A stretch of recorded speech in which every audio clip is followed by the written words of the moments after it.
Coding मध्ये तेवढ्या पुरतं, कारण की तो इतके डिफरंट सिनारिओज मध्ये मी आतापर्यंत बघितलेत ना, सेम तर नाहीच आहेत. कोडिंग मध्ये जे काही विचारतात प्रत्येक पर्सन वेगळा क्वेश्चन, वेगळा सिनारिओ आणि वेगळे एक्सपेक्टेशन असं राहतं. कधी कधी डेटा पण कम्प्लीट नसतो. मी पण माझं नॉन टेक्निकल मध्ये आहे आणि माझं बॅकग्राऊंड पण मेकॅनिकलचं आहे, त्यामुळे माझं ज्या प्रकारे तुम्ही प्रिपेअर केला एवढं मी नव्हतो बिगिनिंगला.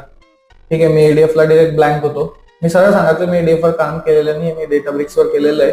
पण डेटाब्रिक्स वर काय विचारायचं ते विचारून घ्या. आणि मी त्यांना लास्टला सांगून द्यायचो की I'm not aware too much on ADF, but if I get a chance, definitely I will fulfill your expectations. Right.